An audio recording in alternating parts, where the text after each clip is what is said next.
Alexandre III da Macedônia. A lenda lhe deu o nome de Alexandre o Grande. Mas ele também era conhecido como Alexandre o Destruidor. Quem entrasse em seu caminho era esmagado, ele aniquilava. Alexandre se considerava um deus. Seus admiradores o consideravam um gênio militar. Seus inimigos o chamavam de diabólico. No Oriente, ele é um vilão. Seu nome no Oriente é Iskender. E ele é Iskender, o assassino. Iskender, que traz a morte. Iskender, destruidor de cidades. Ele é o bicho-papão. Investigadores vão colocar a vida de Alexandre sob um microscópio e farão testes científicos. Eles vão mostrar como ele usou as armas de destruição em massa de sua época para vencer seus inimigos. Um psiquiatra vai analisar a personalidade de Alexandre para desvendar o que o impulsionou nessa busca pela dominação do mundo e o que o levou ao massacre de milhares. Tudo para revelar como ele se compara a outros ícones do mau comportamento. Ícones do mau comportamento. Alexandre o Grande. Aos 16 anos, Alexandre venceu sua primeira batalha. Aos 20, ele era rei da Macedônia. Aos 30, ele conquistou todo o mundo conhecido. Alexandre o Grande era claramente um tirano apressado que agia fora das regras normais de moralidade. Mas o que o motivou a fazer isso não é nada claro. Bem, eu vou ver se Alexandre era um gênio militar, se era patologicamente obcecado por si mesmo ou se era apenas um psicopata. O psiquiatra David Maló vai examinar aspectos-chave da personalidade de Alexandre e posicioná-lo em um gráfico do mau comportamento para revelar onde ele se encaixa entre outros tiranos da história de Calígula, Gengis Khan e Napoleão.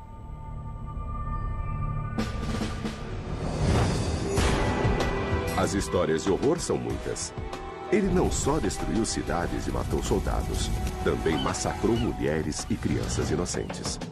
Se estivesse do lado oposto a Alexandre, essa poderia ter sido uma das experiências mais devastadoras de sua vida. Ele liderou seu exército numa marcha forçada pelo deserto e 25 mil homens morreram. Ele matou seu amigo mais próximo numa fúria alcoólica. Ele crucificou 2.000 homens que ousaram enfrentá-lo e pode ter ajudado no assassinato de seu próprio pai. É uma ficha devastadora. Mas o registro histórico é nebuloso. Fontes antigas apresentam diferentes Alexandres. General carismático, deus vivo, megalomaníaco, assassino psicótico. Quase todos os registros são baseados num texto chamado As Proezas de Alexandre, escrito durante sua vida por um historiador particular. Esse registro agora está perdido, mas esteve disponível para historiadores antigos que o usaram como fonte. E cada um tem seu próprio ponto de vista sobre a personalidade de Alexandre. Plutarco apresenta Alexandre como um líder carismático que leva a civilidade aos bárbaros. Cúrcio apresenta um retrato mais sinistro de um conquistador jovem e idealista que se tornou um ditador delirante. Mas é difícil entender quem Alexandre foi, porque eles escreveram 400 anos depois dos fatos. A caçada pelo verdadeiro Alexandre começa em sua infância. Grécia, Atenas, Pela. Ele nasceu em 356 a.C. na cidade de Pela, numa parte da Macedônia onde hoje ficam Grécia, Macedônia e Bulgária. Seu pai, o rei Filipe II da Macedônia, era um grande guerreiro, mas tinha um grave problema com o álcool. Ele estava constantemente longe em campanhas militares, deixando para trás suas 7 esposas e muitos filhos. Havia inclusive um rumor de que Alexandre seria ilegítimo. Mas Alexandre seguiu a carreira do pai como guerreiro formidável. Sob o comando de seu pai, o primeiro sucesso militar de Alexandre ocorreu aos 16 anos. Sua mãe, Olímpia, era exaltada, impulsiva e decidida a fazer o que fosse preciso para assegurar que o próximo rei da Macedônia fosse seu filho Alexandre. Ele era um filhinho da mamãe. Até o dia de sua morte, Alexandre escreveu várias cartas à sua mãe. E é verdade que ele era bem parecido com o pai. Eles foram reis, foram líderes militares, mas ele era mais próximo da mãe. Para o psiquiatra David Maló, não é nenhum mistério. A raiz do mau comportamento de Alexandre está em seus pais. Alexandre se espelhou no pai como um grande herói militar, apesar do pai ser completamente ausente. No entanto, a mãe estava em cena, dizendo que ele era especial, que ele devia realizar coisas grandiosas. Dramas da vida real agitam a família real quando, dentro do teatro de Virgínia, o rei Felipe é assassinado por um de seus seguranças, Pausânias.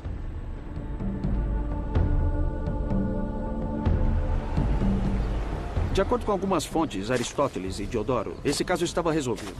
Pausânias matou sozinho Filipe, da Macedônia, aqui no teatro. A pessoa que tinha mais a ganhar com o assassinato era Alexandre, aos 20 anos. O próprio Alexandre nunca se deu bem com o pai. Eles tiveram uma relação turbulenta de pai e filho. Não só por causa de preocupações com sua legitimidade, nem por causa do jogo de poder entre esses dois indivíduos. Então temos que nos perguntar se Alexandre teve algum papel no assassinato do próprio pai. A história conta que Olímpia estava preocupada porque um meio-irmão de Alexandre e um primo estavam sendo criados para o trono ao invés dele. Olímpia e Alexandre tinham um bom motivo para querer o mal de Filipe. E logo depois disso, Filipe foi assassinado. A única pessoa que sabia a verdade sobre quem estava por trás do assassinato de Filipe era o próprio assassino, Pausânias. Mas ele foi morto pelos capangas de Alexandre antes que pudesse falar. O comportamento subsequente de Alexandre e de sua mãe foi suspeito. Ao invés de chorar a viuvez, ela homenageou o assassino do marido, colocando uma coroa no corpo de Pausânias. Alexandre fez o oposto. Apesar de odiar o pai, ele fez o papel de jovem em luto colocando ouro na tumba do pai. Mais ouro que qualquer outro rei macedônio antes dele. Parece que mãe e filho jogavam em todas as posições. A opulência de sua tumba, sua suntuosidade, fazem pensar. Será que Alexandre teve maior participação no assassinato de seu pai? Alexandre poderia estar acobertando sua própria culpa. E a suspeita de que pudesse ter envolvimento na morte de seu pai. Mas Alexandre não estava convencido de que estava na linha do trono. Logo a morte estava no ar de novo. Seu meio-irmão morreu. E Olímpia, mãe de Alexandre, cuidou da última mulher de Filipe e de seu filho homem. Alexandre teve o trono da Macedônia inteiro para si. Quase imediatamente, o rei novato de 20 anos foi posto em teste. A cidade de Tebas se rebelou contra Alexandre e o jugo da Macedônia. Eles consideravam a Macedônia uma nação inferior de bárbaros do norte. Alexandre marchou para a cidade, que era protegida por muros de até 2,5 metros de largura. Ninguém nunca havia penetrado naquelas defesas. Os cercos gregos no século IV a.C. essencialmente consistiam de exércitos jogando pedras uns nos outros, usando plataformas de lançamento cada vez mais sofisticadas. Pronto. Tebas tinha catapultas que atiravam bolas de pedras, mas Alexandre aprimorou usando uma invenção relativamente nova, a balista. Um aparelho de cerco explosivo reproduzido aqui por especialistas em armas antigas. Existiam armas na configuração ou no formato de uma balista, só que ao invés de uma mola flexível, nela há 2 braços rígidos que não se dobram. E eles são suspensos num feixe de cordas que é pré-tensionado e depois torcido. E isso armazena muita energia. Eles formam a tensão e o ângulo para disparar um projétil na van a 91 metros de distância, a distância mínima que deixaria o exército de Alexandre fora do alcance das catapultas de Tebas.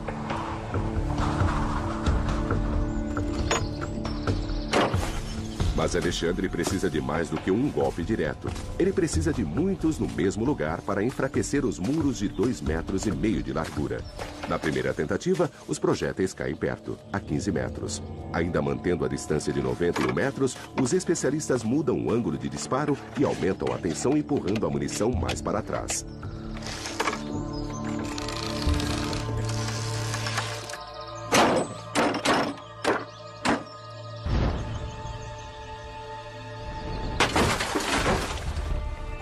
Opa, um golpe direto. Isso prova que os homens de Alexandre podiam operar a balista fora da linha de tiro das catapultas do inimigo.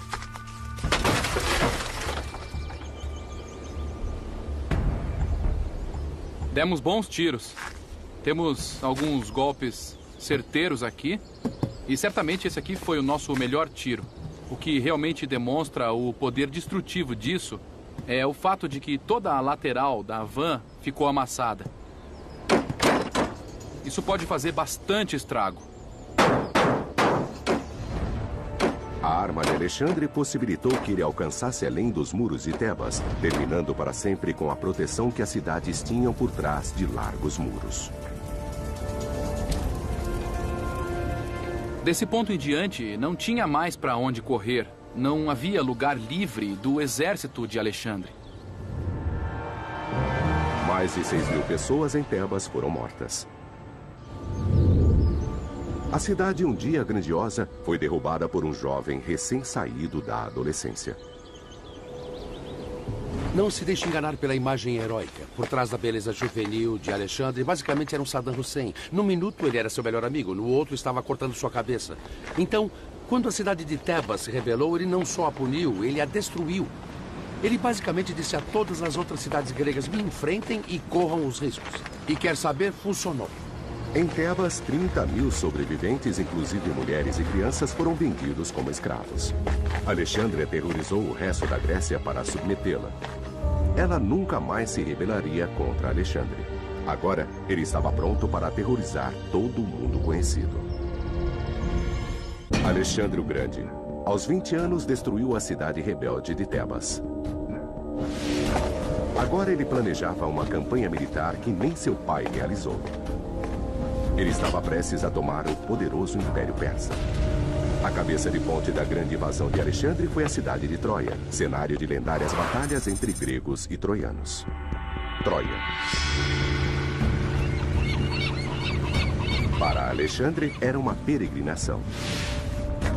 Ele foi criado ouvindo histórias sobre guerreiros gregos, principalmente do super-herói Aquiles.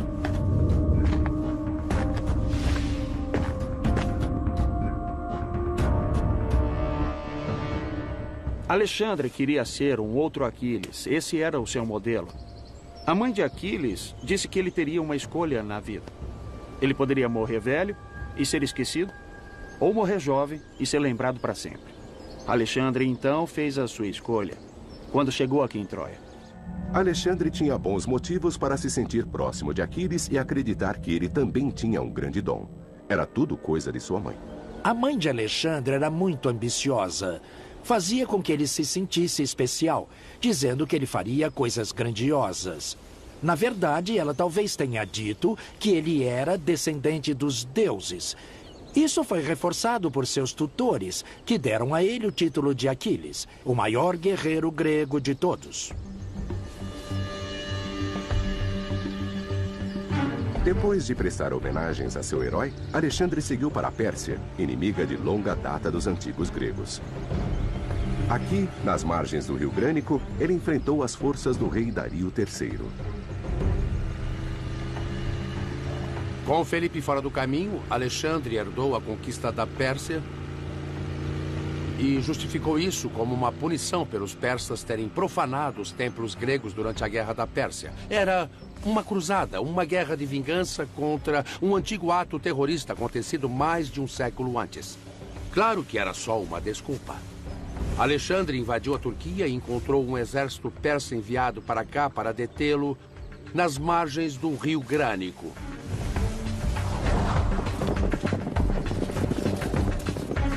E essa foi a primeira vez que Alexandre venceu em seu estilo típico.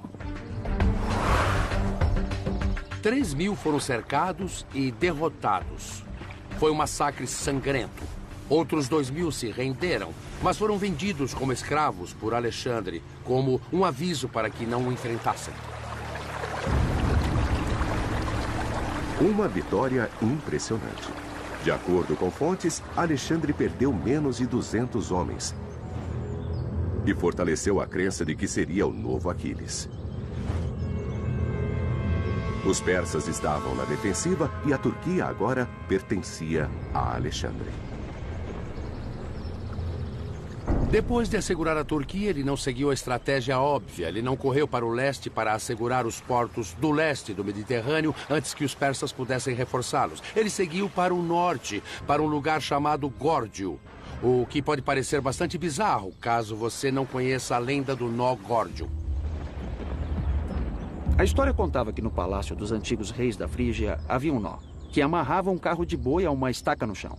E esse nó era impenetrável. Durante séculos, ninguém pôde desfazê-lo. E diziam que quem o desfizesse seria senhor de toda a Ásia. Alexandre não pôde resistir à tentação de se arriscar nisso, no teste maior. Ele foi a Górdio, ficou diante do nó. Mas ao invés de tentar desfazê-lo, como todo mundo havia feito, ele simplesmente pegou sua espada e o cortou. Foi uma solução bem no estilo de Alexandre. Ir diretamente ao ponto, de preferência com uma arma na mão. Ele deixou Górdio com a profecia de que seria o senhor de toda a Ásia. Alexandre conquistava países no mundo antigo como um turista escolhe destinos em um mapa. Ele criou sua própria lenda no caminho. Jogou por suas próprias regras. Desfazer nós? Isso era pra gente pequena. É como mentir para entrar em Harvard. Só que depois você diz a todo mundo que aquilo era legítimo e foi uma maneira nova de entrar. Alexandre precisava de evidências continuadas de que ele era especial e quase divino. Alexandre foi bem sucedido na divulgação de sua lenda. A imagem dele de herói bonito, constituído como um deus, sobrevive até hoje. Sua verdadeira aparência física talvez não fosse a de um deus. Uma teoria diz que ele sofria de uma deformidade da coluna chamada de escoliose, porque muitas de suas estátuas são viradas de lado. Fontes antigas também escreveram que ele era 10 centímetros mais baixo que a média dos homens, tendo, portanto, 1,70 m de altura. Mas o que Alexandre possuía, mais que altura ou aparência, era uma enorme autoconfiança. A adoração de sua mãe ajudou, assim como seu autoproclamado destino divino. Juntos, esses atributos o levaram ao fim do mundo para depois voltar. 332 a.C. Alexandre o Grande venceu os persas no que é hoje a Turquia. Agora ele buscava sua próxima conquista. Ele almejava a cidade fortificada de Tiro, numa ilha a 800 metros da atual costa do Líbano. Tiro. Atacar a ilha de Tiro era quase suicídio. Essa era uma cidade que não podia ser vencida. Você tinha que se aproximar de barcos e atacar aqueles muros imensos. Era impossível. Mas assim como mostrou com o nó Górdio, impossível não era uma palavra aceita por Alexandre. Alexandre mudava as regras. Ele criou uma estrada do continente para a ilha para que ela não ficasse mais isolada. Agora ela fazia parte da costa. A estrada permitiu que Alexandre disparasse suas temidas balistas. Elas atacavam a cidade e o resultado era terrível. Alexandre invadiu a cidade, matou 8.000 cidadãos e crucificou 2.000 soldados inimigos nesta praia. A brutalidade de Alexandre, estuprando mulheres e matando todos os prisioneiros, repercutiu em toda a Ásia. E o medo e o choque psicológico fizeram com que várias cidades imediatamente abrissem seus portões e se submetessem a Alexandre, para não encararem a derrota e a morte. A mensagem era clara: não mexam com Alexandre. Para Alexandre, Tiro foi a confirmação de seu destino como Deus. A Ásia agora pertencia a ele, como dizia a profecia. Alexandre continuava a acreditar que era especial. Quando alguém tentava resistir, ele encarava isso como uma afronta pessoal. Ele não somente derrotava, mas também massacrava. Isso também servia como exemplo para o resto do mundo. Grécia, Turquia, Síria, Líbano, Israel, Egito. Depois de lutar por 3 anos, o Império de Alexandre cobria 647.000 quilômetros quadrados, 5 vezes o tamanho da Grécia moderna. Ele tinha apenas 23 anos. O próximo na sua lista era o Egito. Tomados pela Pérsia, os egípcios receberam Alexandre como um libertador. Livres do controle persa, eles o coroaram faraó. Para Alexandre, o Egito tinha uma atração especial. Ele lidera um seleto grupo de homens numa misteriosa expedição até um oásis distante no deserto.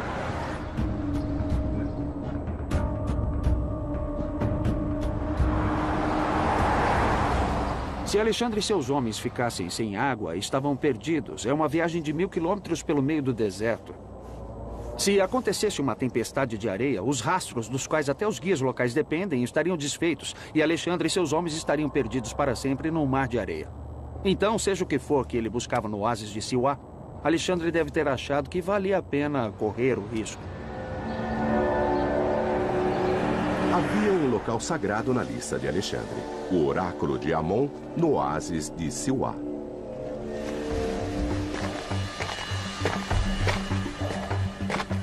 Como para qualquer viajante do deserto, deve ter sido um momento mágico e revigorante para Alexandre ver as intermináveis areias amareladas do deserto substituídas pela água azul e o verde das palmeiras no oásis.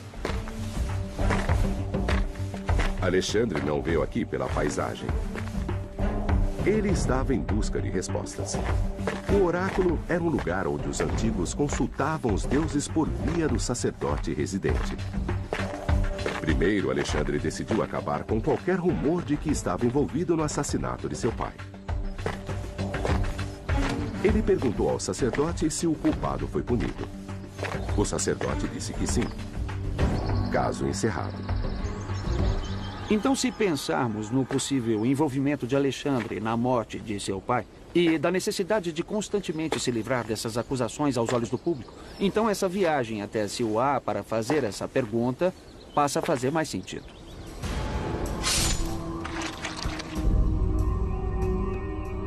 Alexandre tinha outra pergunta para os deuses.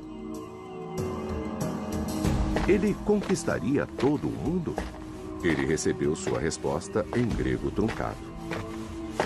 Dizem que o sacerdote tentou dizer a ele em grego, "Ó pai Dion, querido filho."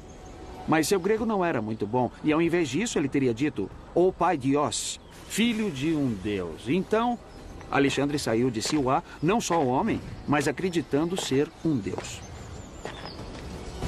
Alexandre ouvia o que queria ouvir e acreditava no que queria acreditar. Seu ego não conhecia limites. O incidente no templo deve ter sido música para os seus ouvidos. Ele alimentou seu narcisismo, alimentou aquela imensa vaidade.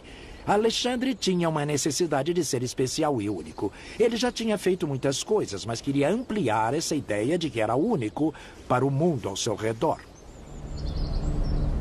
Agora, Alexandre estava convencido de que era um deus. O oráculo havia dito. Era hora de testar seus novos poderes no antigo inimigo. No mesmo ano em que Alexandre foi até o oráculo de Siwa, ele enfrentou novamente o rei persa Dário em uma batalha num lugar chamado Gaugamela. Corria a notícia de que o rei Dario tinha reunido um exército de 250 mil homens, 5 vezes maior que o de Alexandre. Mas Alexandre não se desconcertou. Ele aproveitou a oportunidade para guerrear com seu inimigo pelo reinado da Ásia e para encerrar a questão de uma vez por todas. Em outubro de 331 a.C., o embate entre Alexandre e os persas aconteceu em Gaugamela, hoje norte do Iraque. A história conta que, apesar de ter 5 vezes menos homens, Alexandre manobrou sua força com habilidade excepcional. Ele liderou pessoalmente sua pouca cavalaria até que abrissem um buraco nas linhas inimigas em um momento crítico.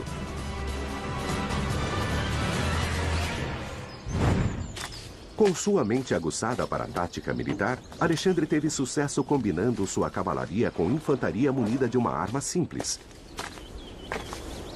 Sua infantaria macedônia estava armada com a sarissa, uma lança afiada de 5,5 metros de comprimento. Seus homens encararam o inimigo usando uma formação de falange.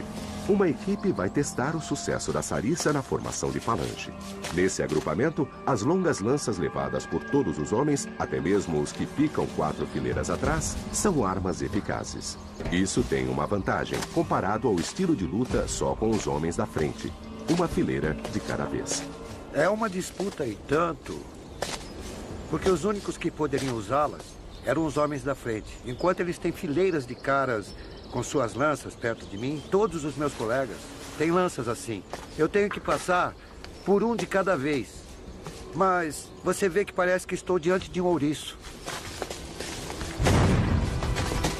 Essa tática dá a Alexandre uma maneira de igualar a situação para seu exército em menor número. Os especialistas também querem testar uma teoria controversa de que a formação apertada das sariças poderia desviar flechas.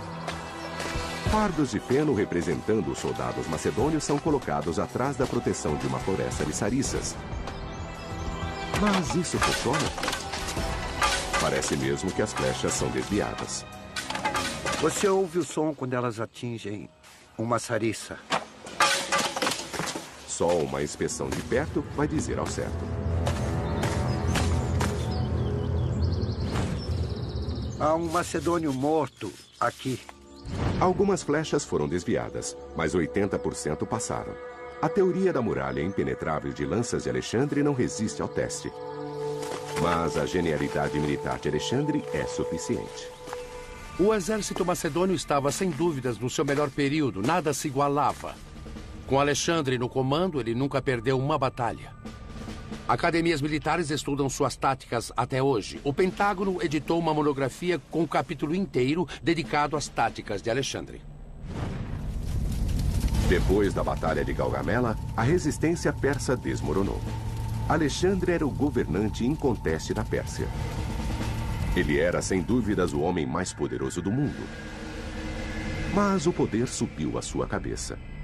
Ele acabaria pagando o preço por sua arrogância. Alexandre o Grande, em campanha constante havia 5 anos. Comandava o império mais extenso que o mundo já tinha visto. Ele tinha apenas 25 anos. Líbano, Síria, Iraque, Gaugamela, Babilônia. Depois de esmagar os persas, ele entrou em triunfo na Babilônia. A cidade correu para cumprimentá-lo. Sacerdotes e oficiais foram encontrá-lo. Seu caminho estava coberto de flores. Ofereceram presentes a ele. Entregaram a cidade, a cidadela e o tesouro em suas mãos.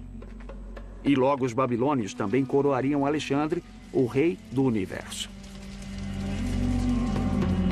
Não satisfeito, Alexandre marchou para Persépolis, onde os reis persas mantinham seus tesouros. Ele saqueou 180 mil talentos de ouro e prata, o equivalente a mais de 4 bilhões de dólares hoje. Alexandre era um conquistador em série. Mas, como seu pai, ele bebia demais. E como seu pai, era um péssimo bêbado.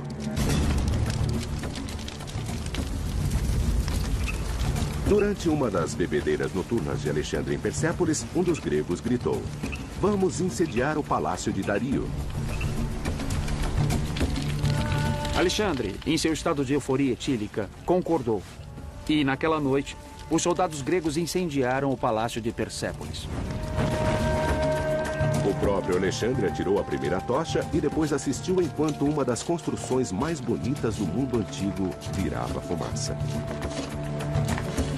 Alexandre tinha que dar a seus homens algo para celebrar a vitória. E depois disso tudo, houve uma campanha de vingança contra os persas. Mas à luz do dia, quando as cinzas baixaram em Persépolis, talvez Alexandre tenha começado a se arrepender de sua decisão eufórica.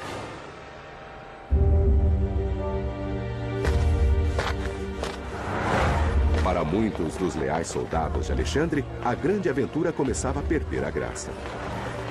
Depois de 5 anos de campanha, eles estavam cansados e com saudade.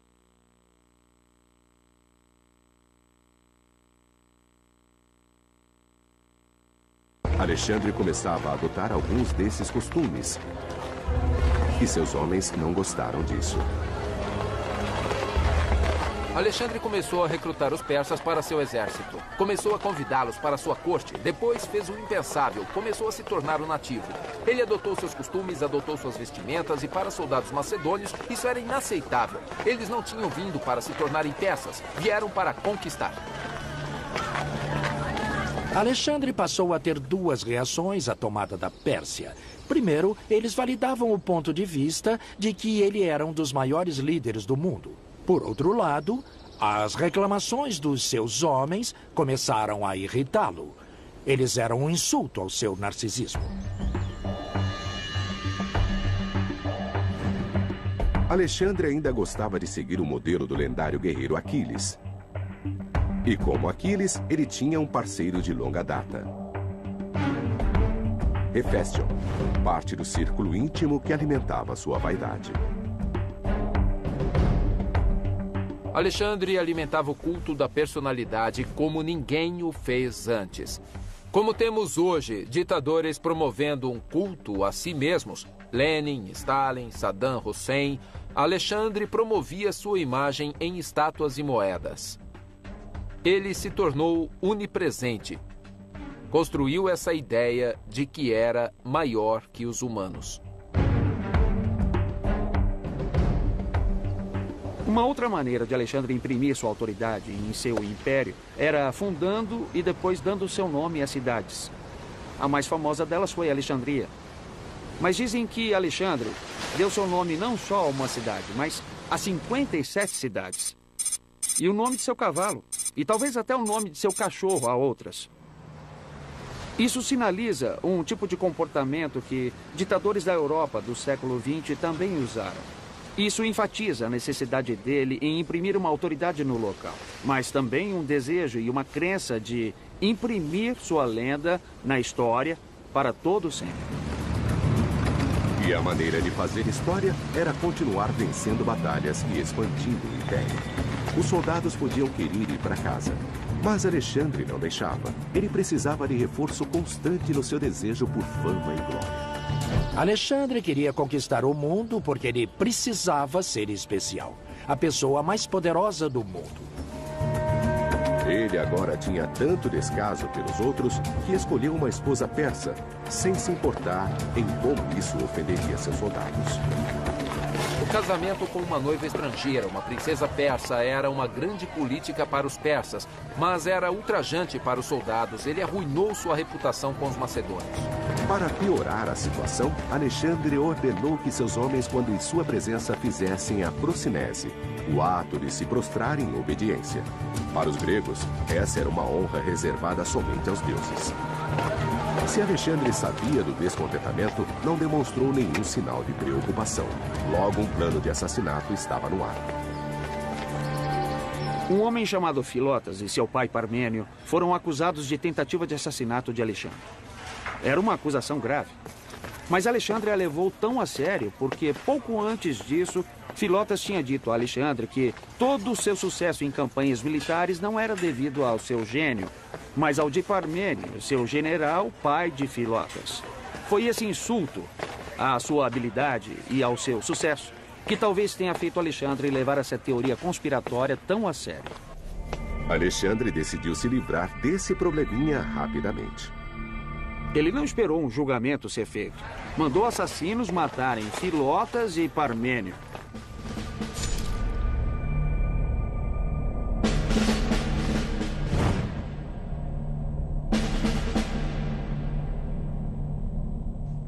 Parmênio foi leal tenente de Alexandre por muitos anos. A capacidade de Alexandre de matá-lo tão friamente mostra claramente todo o seu comportamento psicopata. Mas era só o início. Outros assassinos estavam à espreita.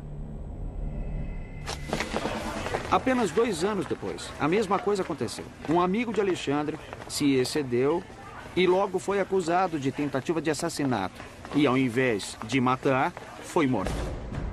Alexandre ficava cada vez mais paranoico. O grande começava a perder a noção.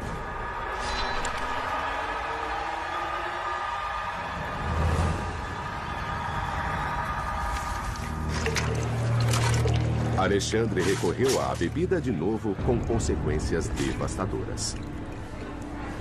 Em outra bebedeira com seus companheiros, Alexandre falou sobre seu pai Felipe. Ele lamentou o fato de Felipe nunca ter reconhecido suas realizações. Clito, que era um dos generais de Alexandre, disse: "Você desonra seu pai dizendo que é filho de um deus. Felipe foi melhor general do que você jamais será."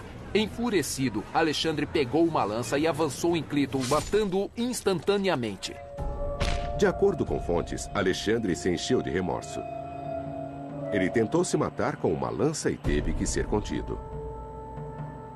Clito era um dos amigos mais antigos de Alexandre.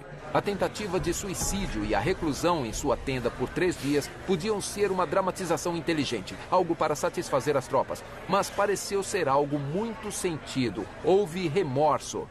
Esse foi um crime de paixão e exasperação cometido pelo álcool. Agora os planos de assassinato vinham rápida e furiosamente. O mundo de Alexandre se desenredava e o poder escapava de suas mãos.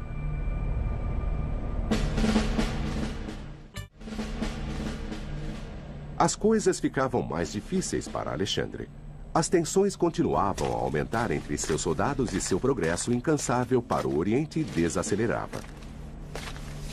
Quando Alexandre chegou à fronteira da Índia, seu império tinha 14.400 quilômetros de extensão. Ele recorreu a massacres de todas as guarnições das cidades, descumprindo promessas de que sobreviveriam caso se rendessem.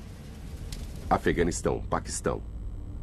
Alexandre queria continuar seguindo para o Oriente, mas depois de uma batalha épica no rio Hidaspes, seus soldados finalmente se rebelaram.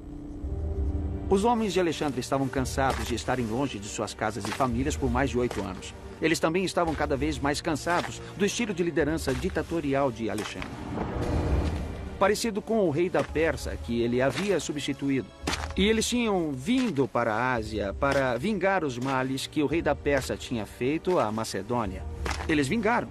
Então, o que ainda faziam aqui, além de aumentar o império de Alexandre sem receber nada em troca? Ficou bem óbvio para os homens de Alexandre que ele nunca ia parar. Ele ia continuar até que não houvesse mais mundo a ser conquistado. E isso nunca foi parte do combinado. Claro que foi um problema enorme para Alexandre, porque ele não se curvava diante de seus homens, mas ao mesmo tempo não podia continuar sem o apoio desses homens e sabia disso. Os comandantes de Alexandre finalmente pensaram um plano para acabar com as campanhas contínuas. Eles fingiram receber um comunicado divino ordenando que parassem de lutar e voltassem para casa. Esse é um jogo psicológico fascinante. O exército estava cansado e queria ir para casa. Alexandre queria pressionar e conquistar o mundo.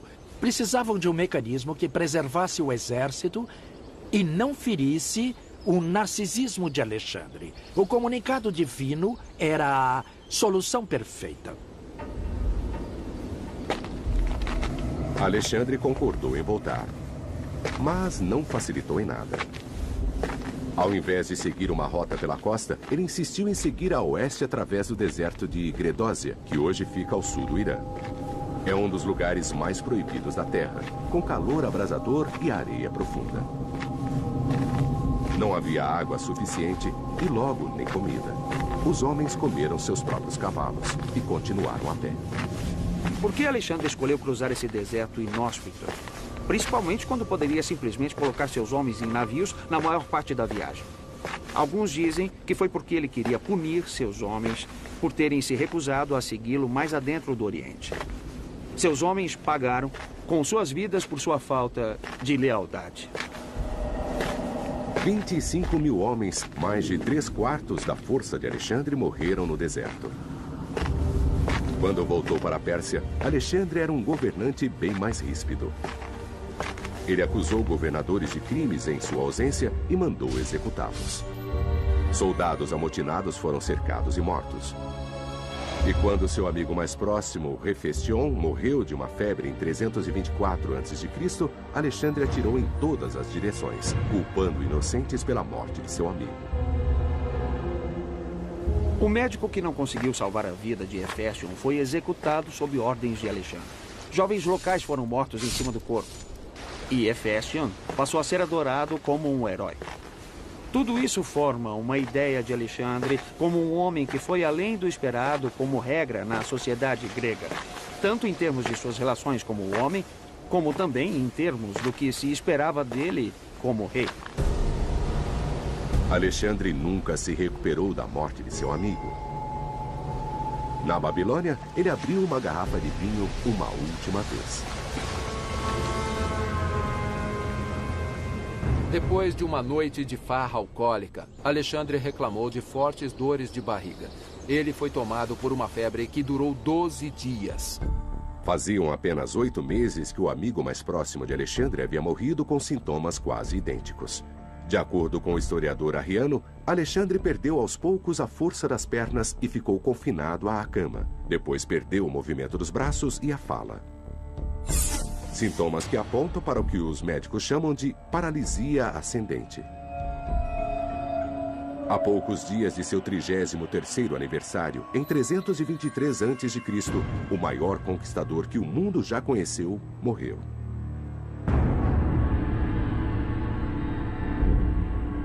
O médico da emergência, Dr. Rahim Valani, explica a causa da morte de Alexandre. O candidato mais óbvio à doença fatal é a malária. Sabemos que a malária foi endêmica naquela época e que Alexandre viajou a muitos países e regiões diferentes. Então, ele pode ter contraído a doença em qualquer ponto de qualquer uma dessas regiões endêmicas da malária. Mas nesse caso em particular, acho que ela não foi a culpada pela morte de Alexandre. Apesar do que parecem ser sintomas da malária, o Dr. Valani acredita que há uma explicação mais plausível. O que eu concluo é que Alexandre morreu de uma febre tifoide devido aos sintomas que se encaixam classicamente nessa apresentação. Alguém pode não ter lavado as mãos corretamente e pode ter contaminado a comida ou a água. Ele pode ter pego dessa forma. Nessa situação, a febre tifoide é associada à paralisia ascendente. O que acontece com a bactéria é que ela entra na corrente sanguínea e provoca uma forte septicemia. Seus vasos sanguíneos dilatam, você perde pressão sanguínea, entra em coma e morre de infecção. Dizem que em seu leito de morte, quando perguntaram a quem deveria passar o império, Alexandre disse: ao mais forte. Alexandre marchou sobre metade da circunferência da Terra. Pelo caminho, ele nunca perdeu uma batalha e levou muitos homens à morte. Ele se tornou um megalomaníaco sedento por sangue que se considerava um deus. Matou companheiros leais e pode ter ajudado no assassinato do próprio pai. Então, onde esse comportamento o coloca numa escala psicológica de tiranos? Ele era um psicopata assassino em busca de emoção como Calígula ou um assassino obstinado como Gengis Khan? Alexandre tem um padrão de crueldade excessiva e desnecessária sem remorso. Então ele tem características de um psicopata assassino. No entanto, não é tudo por um desejo de sangue. Boa parte da violência tem um objetivo direto. Isso torna Alexandre um pouco dos dois. Obstinado com um toque de psicopatia. E tem outro fator importante, seu narcisismo. Alexandre tem muitos pontos na escola do narcisismo. A necessidade de ser especial, a necessidade de que o mundo saiba que ele é especial, a necessidade de se conectar aos deuses, tudo mostra que ele é um narcisista. Então, quem na história tem traços de personalidade parecidos com os de Alexandre? Alexandre me lembra Napoleão, o comandante militar. Os dois buscavam seus objetivos, os dois queriam conquistar o mundo, os dois queriam sempre a glória. E os dois acreditavam que estavam certos. Levado por uma crença obsessiva, Alexandre construiu o maior império que o mundo já viu. Apesar de ter grandes traços de crueldade, seu biógrafo fez questão de que ele fosse lembrado por sua habilidade militar. Por isso, mais de 2000 anos depois, ele ainda é conhecido como Alexandre o Grande. E logo depois disso, Filipe foi assassinado. A única pessoa que sabia a verdade sobre quem estava por trás do assassinato de Filipe era o próprio assassino Pausânias. Mas ele foi morto pelos capangas de Alexandre antes que pudesse falar. O comportamento subsequente de Alexandre e de sua mãe foi suspeito. Ao invés de chorar a viuvez, ela homenageou o assassino do marido, colocando uma coroa no corpo de Pausânias. Alexandre fez o oposto. Apesar de odiar o pai, ele fez o papel de jovem em luto colocando ouro na tumba do pai. Mais ouro que qualquer outro rei macedônio antes dele. Parece que mãe e filho jogavam em todas as posições. A opulência de sua tumba, sua suntuosidade, fazem pensar. Será que Alexandre teve maior participação no assassinato de seu pai? Alexandre poderia estar acobertando sua própria culpa. E a suspeita de que pudesse ter envolvimento na morte de seu pai. Mas Alexandre não estava convencido de que estava na linha do trono. Logo a morte estava no ar de novo. Seu meio-irmão morreu. E Olímpia, mãe de Alexandre, cuidou da última mulher de Filipe e de seu filho homem. Alexandre teve o trono da Macedônia inteiro para si. Quase imediatamente, o rei novato de 20 anos foi posto em teste. A cidade de Tebas se rebelou contra Alexandre e o jugo da Macedônia. Eles consideravam a Macedônia uma nação inferior de bárbaros do norte. Alexandre marchou para a cidade, que era protegida por muros de até 2,5 metros de largura. Ninguém nunca havia penetrado naquelas defesas. Os cercos gregos no século IV a.C. essencialmente consistiam de exércitos jogando pedras uns nos outros, usando plataformas de lançamento cada vez mais sofisticadas. Pronto.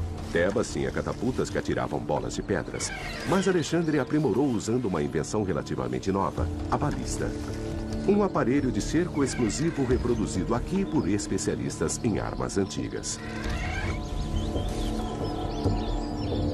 Existiam armas da configuração ou no formato de uma balista, só que ao invés de uma mola flexível, nela há 2 braços rígidos que não se dobram. E eles são suspensos num feixe de cordas que é pré-tensionado e depois torcido. E isso armazena muita energia.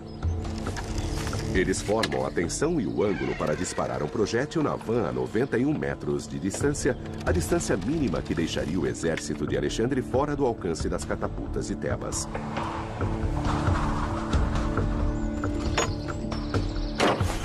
Mas Alexandre precisa de mais do que um golpe direto. Ele precisa de muitos no mesmo lugar. A única pessoa que sabia a verdade sobre quem estava por trás do assassinato de Filipe era o próprio assassino, Pausanias. Mas ele foi morto pelos capangas de Alexandre antes que pudesse falar.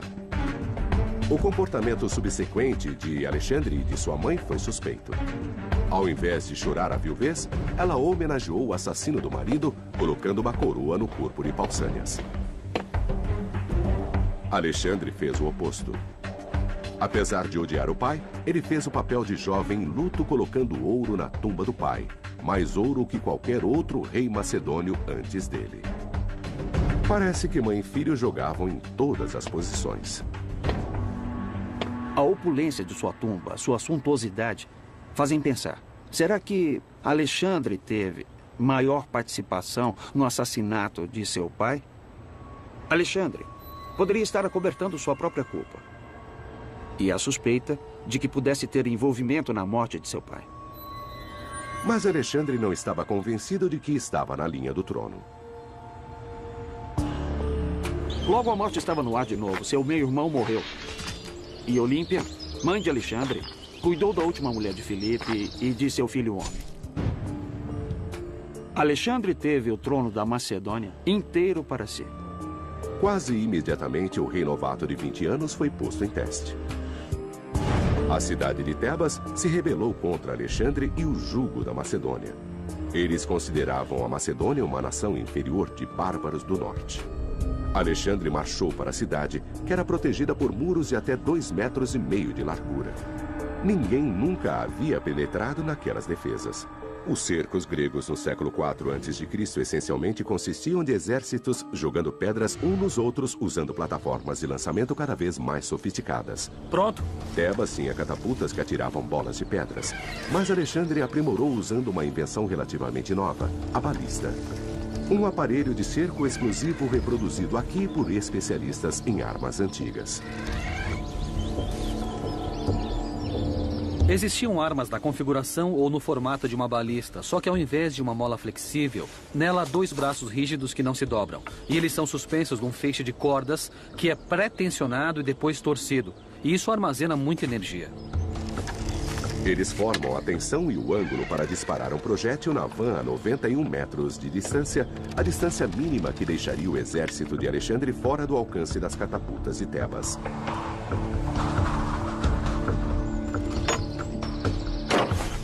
Mas Alexandre precisa de mais do que um golpe direto. Ele precisa de muitos no mesmo lugar para enfraquecer os muros de 2,5 metros de largura. Na primeira tentativa, os projéteis caem para de 5,5 metros de comprimento. Seus homens encararam o inimigo usando uma formação de falange. Uma equipe vai testar o sucesso da Sarissa na formação de falange. Nesse agrupamento, as longas lanças levadas por todos os homens, até mesmo os que ficam 4 fileiras atrás, são armas eficazes. Isso tem uma vantagem, comparado ao estilo de luta só com os homens da frente. Uma fileira de cada vez. É uma disputa e tanto, porque os únicos que poderiam usá-las eram os homens da frente. Enquanto eles têm fileiras de caras com suas lanças perto de mim, todos os meus colegas têm lanças assim. Eu tenho que passar por um de cada vez. Mas você vê que parece que estou diante de um ouriço. Essa tática dá a Alexandre uma maneira de igualar a situação para seu exército em menor número.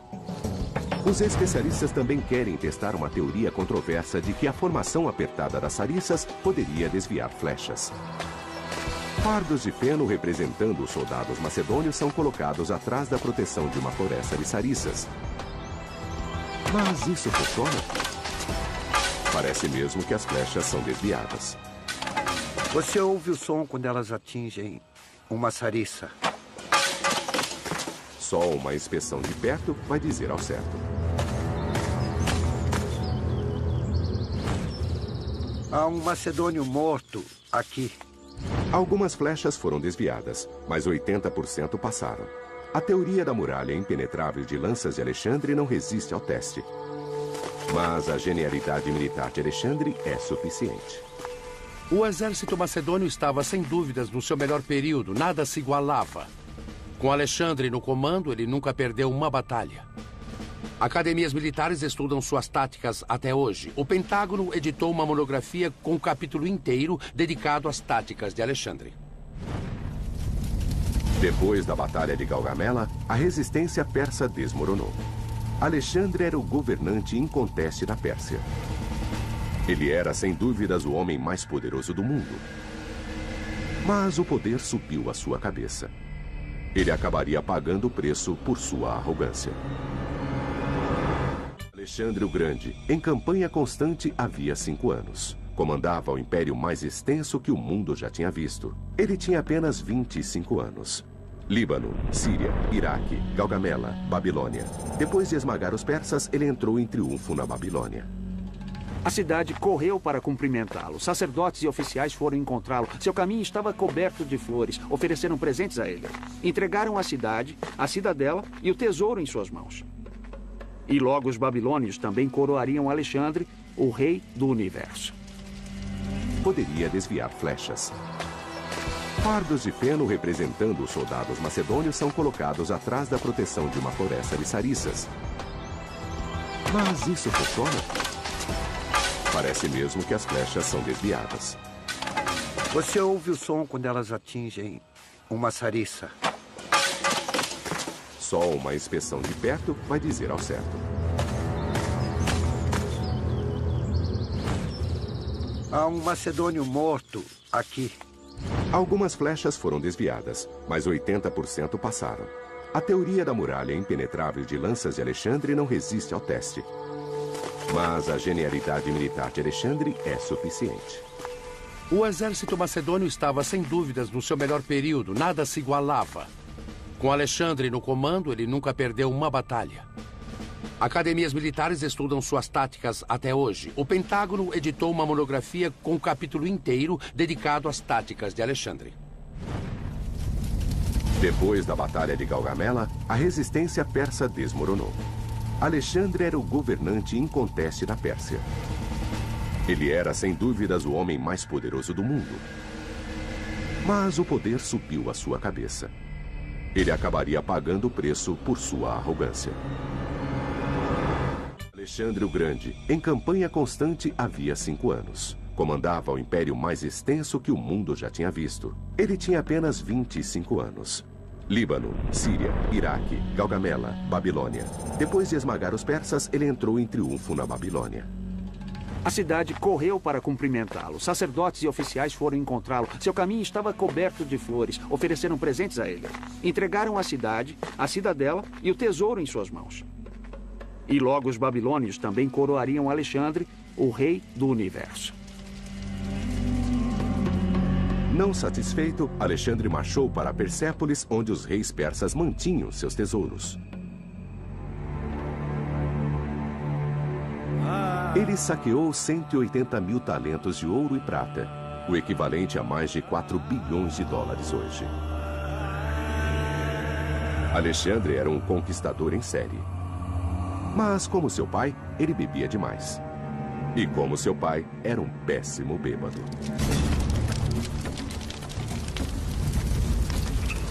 Durante uma das bebedeiras noturnas de Alexandre em Persépolis, um dos gregos gritou: "Vamos incendiar o palácio de Dario." Alexandre, em seu estado de euforia etílica, concordou. E, naquela noite, os soldados gregos incendiaram o palácio de Persépolis. O próprio Alexandre atirou a primeira tocha e depois assistiu enquanto uma das construções Mandre possibilitou que ele alcançasse além dos muros de Tebas, terminando para sempre com a proteção que as cidades tinham por trás de largos muros. Desse ponto em diante, não tinha mais para onde correr. Não havia lugar livre do exército de Alexandre. Mais de 6.000 pessoas em Tebas foram mortas. A cidade, um dia grandiosa, foi derrubada por um jovem recém-saído da adolescência. Não se deixe enganar pela imagem heróica. Por trás da beleza juvenil de Alexandre, basicamente era um Saddam Hussein. Num minuto ele era seu melhor amigo, no outro estava cortando sua cabeça. Então, quando a cidade de Tebas se rebelou, ele não só a puniu, ele a destruiu. Ele basicamente disse a todas as outras cidades gregas: me enfrentem e corram os riscos. E quer saber, funcionou. Em Tebas, 30.000 sobreviventes, inclusive mulheres e crianças, foram vendidos como escravos. Alexandre aterrorizou o resto da Grécia para submetê-la. Ela nunca mais se rebelaria contra Alexandre. Agora, ele estava pronto para aterrorizar todo o mundo conhecido. Alexandre o Grande, aos 20 anos, destruiu a cidade rebelde de Tebas. Agora ele planejava uma campanha militar que nem seu pai realizou. Ele estava prestes a tomar o poderoso Império Persa. A cabeça de ponte da grande invasão de Alexandre foi a cidade de Troia, cenário de lendárias batalhas entre gregos e troianos. Troia. Para Alexandre, era uma peregrinação. Ele foi criado ouvindo histórias sobre guerreiros gregos, principalmente do super-herói Aquiles.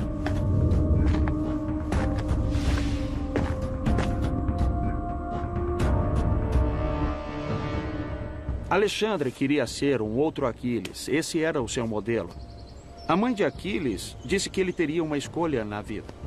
Ele poderia morrer velho e ser esquecido, ou morrer jovem e ser lembrado para sempre. Alexandre, então, fez a sua escolha quando chegou aqui em Troia.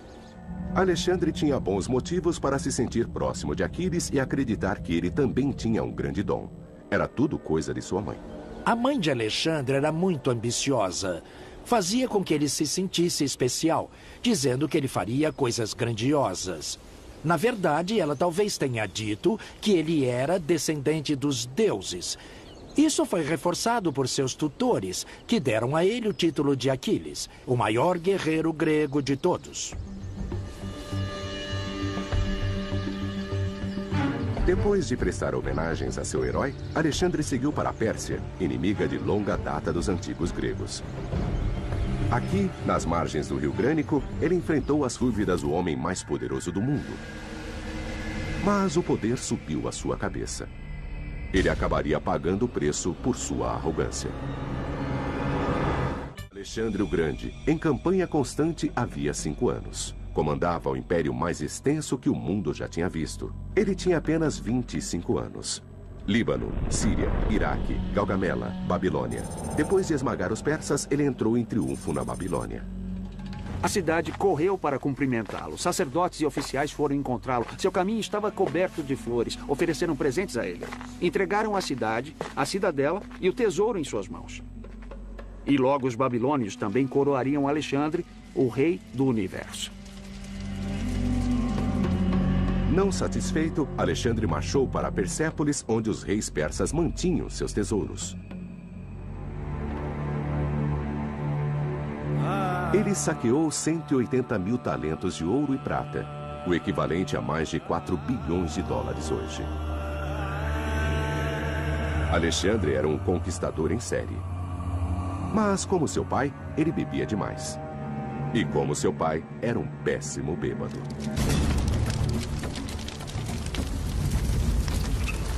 Durante uma das bebedeiras noturnas de Alexandre em Persépolis, um dos gregos gritou: "Vamos incendiar o palácio de Dario." Alexandre, em seu estado de euforia etílica, concordou. E, naquela noite, os soldados gregos incendiaram o palácio de Persépolis. O próprio Alexandre atirou a primeira tocha e depois assistiu enquanto uma das construções mais bonitas do mundo antigo virava fumaça. Alexandre tinha que dar a seus homens algo para celebrar a vitória. E depois disso tudo, houve uma campanha de vingança contra os persas. Mas à luz do dia, quando as cinzas baixaram em Persépolis, talvez Alexandre tenha começado a se arrepender de sua decisão eufórica.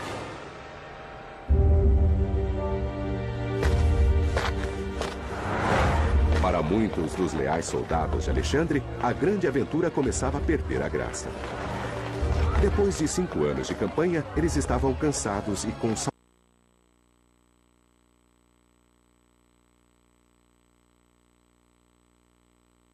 Alexandre começava a adotar alguns desses costumes. E seus homens não gostaram disso.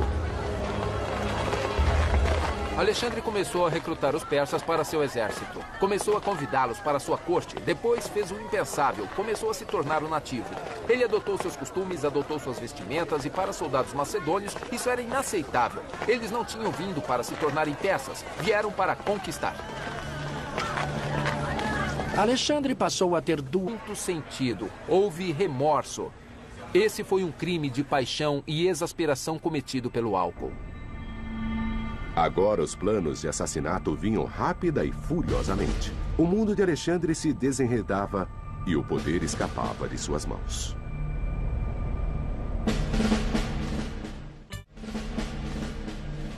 As coisas ficavam mais difíceis para Alexandre. As tensões continuavam a aumentar entre seus soldados e seu progresso incansável para o Oriente desacelerava. Quando Alexandre chegou à fronteira da Índia, seu império tinha 14.400 quilômetros de extensão. Ele recorreu a massacres de todas as guarnições das cidades, descumprindo promessas de que sobreviveriam caso se rendessem. Afeganistão, Paquistão. Alexandre queria continuar seguindo para o Oriente, mas depois de uma batalha épica no rio Hidáspes, seus soldados finalmente se rebelaram. Os homens de Alexandre estavam cansados de estarem longe de suas casas e famílias por mais de 8 anos. Eles também estavam cada vez mais cansados do estilo de liderança ditatorial de Alexandre. Parecido com o rei da Pérsia, que ele havia substituído. E eles tinham vindo para a Ásia para vingar os males que o rei da Pérsia tinha feito à Macedônia. Eles vingaram. Então, o que ainda faziam aqui, além de aumentar o império de Alexandre sem receber nada em troca? Ficou bem óbvio para os homens de Alexandre que ele nunca ia parar. Ele ia continuar até que não houvesse mais mundo a ser conquistado. E isso nunca foi parte do combinado. Claro que foi um problema enorme para Alexandre, porque ele não se curvava diante de seus homens, mas ao mesmo tempo não podia continuar sem o apoio desses homens e sabia disso. Os comandantes de Alexandre finalmente pensaram um plano para acabar com as campanhas contínuas. Eles fingiram receber um comunicado divino ordenando que parassem de lutar e voltassem para casa. Esse é um jogo psicológico fascinante. O exército estava cansado e queria ir para casa. Alexandre queria pressionar e conquistar o mundo.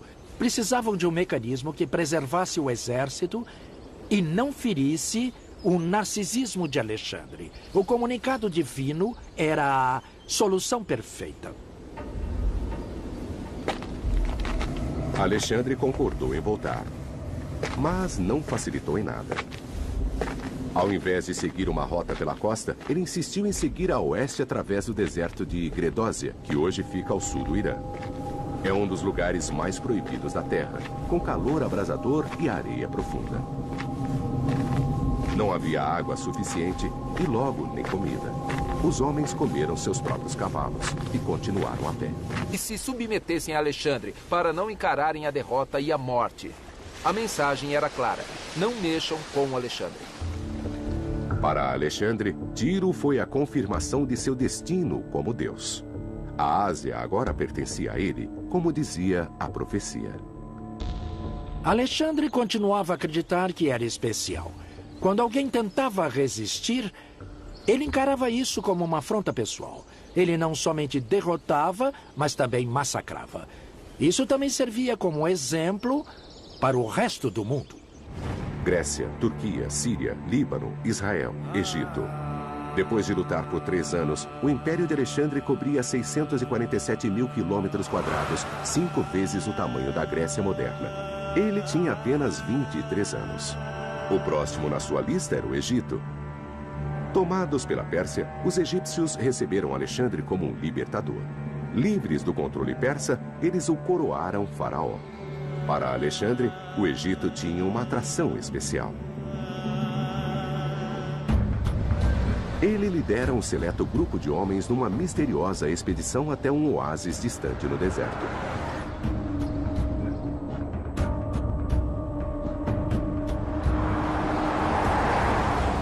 Se Alexandre e seus homens ficassem sem água, estavam perdidos. É uma viagem de 1000 quilômetros pelo meio do deserto. Se acontecesse uma tempestade de areia, os rastros dos quais até os guias locais dependem estariam desfeitos e Alexandre e seus homens estariam perdidos para sempre num mar de areia. Então, seja o que for que ele buscava no oásis de Siwá, Alexandre deve ter achado que valia a pena correr o risco. Havia um local sagrado na lista de Alexandre, o oráculo de Amon, no oásis de Siwá.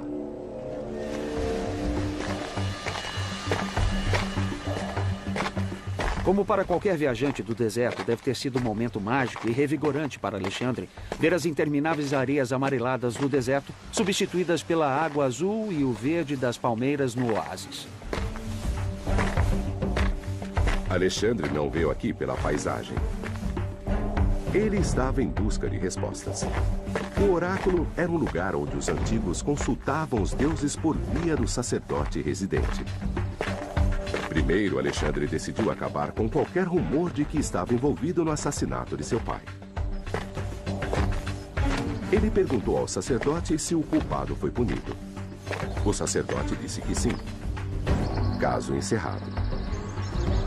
Então, se pensarmos no possível envolvimento de Alexandre na morte de seu pai e da necessidade de constantemente se livrar dessas acusações aos olhos do público, então essa viagem até Siwá para fazer essa pergunta passa a fazer mais sentido. Ficou bem óbvio para os homens de Alexandre que ele nunca ia parar. Ele ia continuar até que não houvesse mais mundo a ser conquistado. E isso nunca foi parte do combinado. Claro que foi um problema enorme para Alexandre, porque ele não se curvava diante de seus homens, mas ao mesmo tempo não podia continuar sem o apoio desses homens e sabia disso.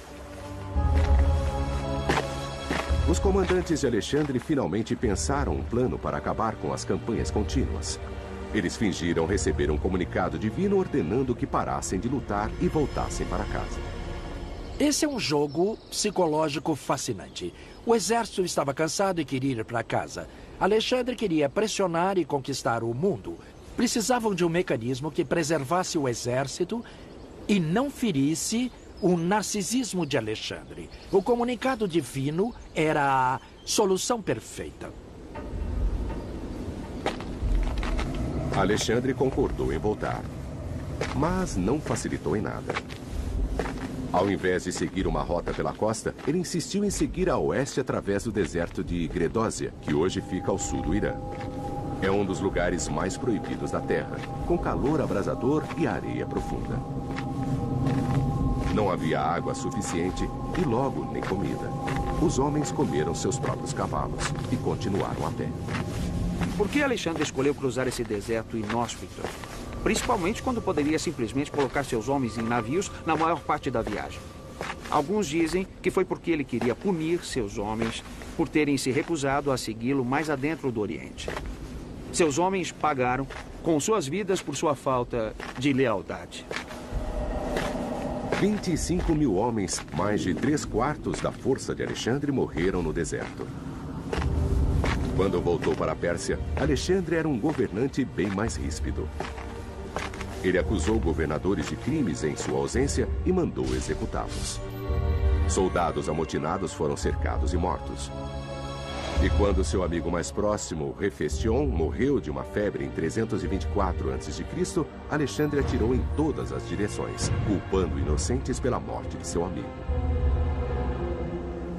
O médico que não conseguiu salvar a vida de Hefestion foi executado sob ordens de Alexandre. Jovens locais foram mortos em cima do corpo. E Hefestion passou a ser adorado como um herói. Tudo isso forma uma ideia de Alexandre como um homem que foi além do esperado como regra na sociedade grega, tanto em termos de suas relações como homem, como também em termos do que se esperava dele como rei. Alexandre nunca se recuperou da morte de seu amigo. Na Babilônia? Bem, eu vou ver se Alexandre era um gênio militar, se era patologicamente obcecado por si mesmo ou se era apenas um psicopata. O psiquiatra David Maló vai examinar aspectos-chave da personalidade de Alexandre e posicioná-lo em um gráfico do mau comportamento para revelar onde ele se encaixa entre outros tiranos da história de Calígula, Gengis Khan e Napoleão.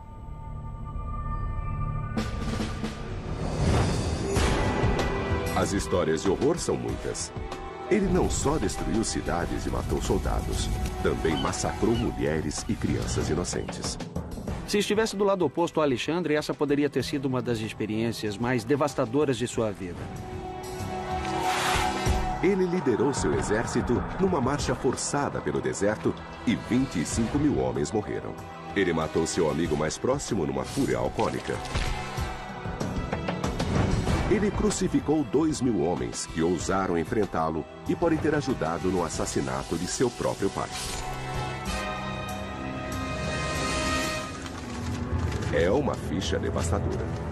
Mas o registro histórico é nebuloso.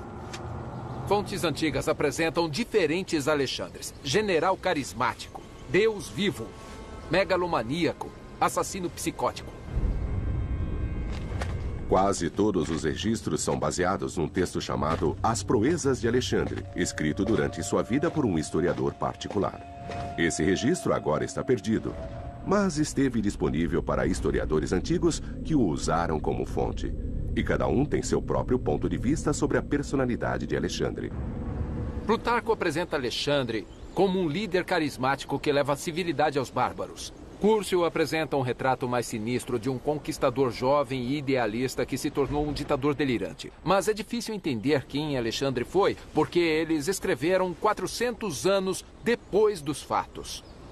A caçada pelo verdadeiro Alexandre começa em sua infância. Grécia, Atenas, Pela. Ele nasceu em 356 a.C. na cidade de Pela, numa parte da Macedônia onde hoje ficam Grécia, Macedônia e Bulgária. Seu pai, o rei Filipe II da Macedônia, era um grande guerreiro, mas tinha um grave problema com o álcool. Ele estava constantemente longe em campanhas militares, deixando para trás suas 7 esposas e muitos filhos. Havia inclusive um rumor de que Alexandre seria ilegítimo. Mas Alexandre seguiu a carreira do pai como guerreiro formidável. Sob o comando de seu pai, o primeiro sucesso militar de Alexandre ocorreu aos 16 anos. Sua mãe, Olímpia, era exaltada, impulsiva e decidida a fazer o que fosse preciso para assegurar que o próximo